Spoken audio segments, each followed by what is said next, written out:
Dieser lackierte Parkettboden ist leider stark verschmutzt und muss intensiv gereinigt werden. Dazu wird Dr. Schutz Intensivreiniger für Parkett und Kork pur auf den Boden gegeben und dann mit einem Mop verteilt. So werden auch starke Verunreinigungen vollständig angelöst und entfernt. Bewegen Sie den Mop im sogenannten Achterschlag, um keine Stelle auszulassen. Alternativ kann das Parkett auch mit dem Dr. Schutz Floorboy mit einem weißen Pad gereinigt werden. Der Floorboy ist eine handliche Einscheibenmaschine, die vielseitig verwendbar ist und die Arbeit deutlich erleichtert.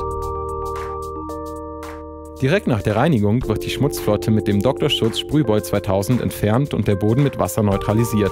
Der Sprühboy 2000 sprüht gleichmäßig Wasser auf den Boden und saugt dieses in einem Arbeitsschritt wieder auf. So wird das Parkett nicht übermäßig nass und der gesammelte Schmutz entfernt.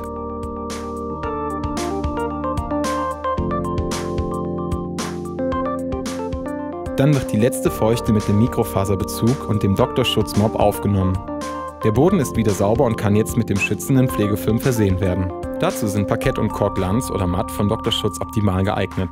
Die Verwendung ist einfach. Das Produkt wird pur auf den Boden mit dem Auftragegerät, hier dem Dr. Schutz Wischwiesel, appliziert.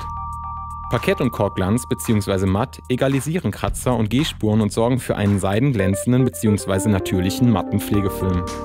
Nach der Applikation sollte der Boden mindestens 12 Stunden trocknen. Vor der Intensivreinigung war das lackierte Parkett deutlich verschmutzt und nicht mehr ausreichend geschützt. Nach der Behandlung mit Intensivreiniger für Parkett und Kork sowie Parkett und Kork Glanz bzw. matt ist der Boden sauber und hervorragend geschützt.